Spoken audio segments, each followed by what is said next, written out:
Et si tu nous parlais maintenant de l'orgasme anal? Alors, l'orgasme anal, sujet un peu tabou pour beaucoup de... Il faut le détabouiser. Voilà. C'est parti. C'est un orgasme qu'on atteint lors de la stimulation externe et ou interne de la zone anorectale. Et écoute, toutes les civilisations, jusqu'aux plus anciennes, elles font état de l'usage courant de l'anus dans les jeux sexuels. Mais l'Église est passée par là et cette zone a été décrétée taboue parce qu'elle ne pouvait pas déboucher sur une procréation. Or, les relations charnelles, elles étaient justifiées et tolérées par l'Église que si leur but était la procréation. Donc, c'est en partie pour ça. Et puis, on ne va pas rentrer trop dans l'histoire de Sodome et Gomorrhe, mais voilà, il y a aussi cette histoire-là, d'où le nom biblique de la sodomie. Mais il y a encore quelque chose dans l'inconscient collectif, d'une part. Et puis, il faut savoir aussi que dans certains pays, c'est encore interdit. C'est pas évident de parler de ça non plus avec son partenaire. Dans tous les cas, c'est une approche qui mérite de la communication. C'est vrai. Mais même dans les... Enfin, je veux dire, il y a beaucoup de réticences encore sur ce sujet. Bien sûr, il y a des réticences, de l'appréhension... Et il y a une notion de pudeur, et puis il y a la peur de la douleur aussi. En fait, la muqueuse anorectale, elle est pourvue de nombreuses terminaisons nerveuses, donc elle est très sensible. Donc, ce sera forcément une introduction qui doit être douce, après une lubrification. Ça doit se passer dans la douceur. On peut comprendre aisément que si la pénétration est sans lubrification et voilà, ça fait mal et donc on n'a pas envie d'y retourner. Il y a un autre truc qui est vachement important, c'est l'utilisation du préservatif. Les personnes, elles se disent bah ouais, mais attends, moi je suis en couple, j'ai fait tous les tests nécessaires, donc nous on n'a pas besoin de se protéger, on est fidèles, etc. Ça n'a rien à voir en fait.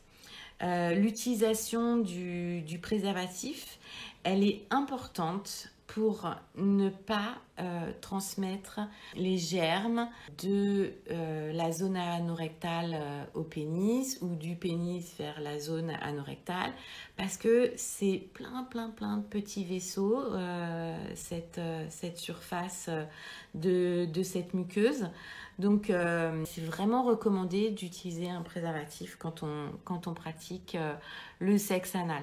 Et puis, une chose qui est hyper importante aussi, c'est on ne passe jamais de l'anus au vagin. On change de préservatif si on en utilise un. On va se faire une petite douche coquine ensemble si on veut. Mais voilà, pas de transmission de germes, ça peut être hyper dangereux. Donc, on fait attention. Donc on l'a dit, c'est important de bien lubrifier cette zone. Donc on lubrifie avec quoi? Avec un lubrifiant. Avec des effleurements de la marge de l'anus, des caresses superficielles. Et on ne va pas introduire un doigt ou un sexe brutalement. Ça doit se faire tout doucement, après lubrification. Et là, pour le coup, c'est vraiment les mouvements de va-et-vient et de frottement qui vont entraîner le plaisir et ou voire l'orgasme. Le fait que l'orifice anal soit plus serré que l'orifice vaginal peut aussi être très excitant chez l'homme de se dire que son sexe va être serré dans cet orifice-là. Et pour la femme, elle va vraiment avoir besoin de se détendre pour accéder à ce plaisir-là. Si elle n'est pas détendue, si elle n'est pas relâchée, forcément, son sphincter et tous les muscles du corps et son mental vont être complètement serrés, bloqués. Et elle ne pourra jamais s'abandonner à ce plaisir-là. Donc c'est un relâchement physique et mental. Ouais, tout à fait.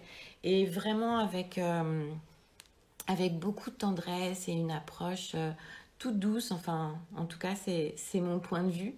Et je pense qu'il y a besoin d'une connaissance du corps, il y a besoin de lubrification. Et puis après, on a le droit de jouer aussi. Donc, la stimulation de la zone anale, elle peut aussi être faite en même temps que la stimulation du clitoris ou du vagin. On parle aussi de double pénétration. On peut jouer avec des dildos, avec deux partenaires. Tout est permis, hein, tant qu'il y a de la communication et que les deux partenaires sont consentants. Très important. Ah ouais, c'est hyper important. On a le droit de se faire plaisir. Et puis, pour permettre de desserrer, d'élastifier un petit peu l'orifice anal avant l'introduction du pénis, par exemple, il y a des petits jouets qui s'appellent des plugs. Et il y a même des petits plugs anal avec un petit cristal. Ça fait comme un petit bijou, en fait. Donc, voilà, ça peut être amusant aussi. Et puis, vive la variété.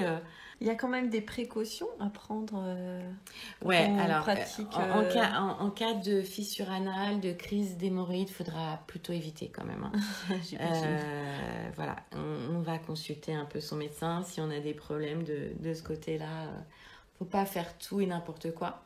Et il y a aussi autre chose que j'ai oublié de dire, c'est quand on joue avec des toys au niveau anal, il faut bien s'assurer que les toys aient un socle.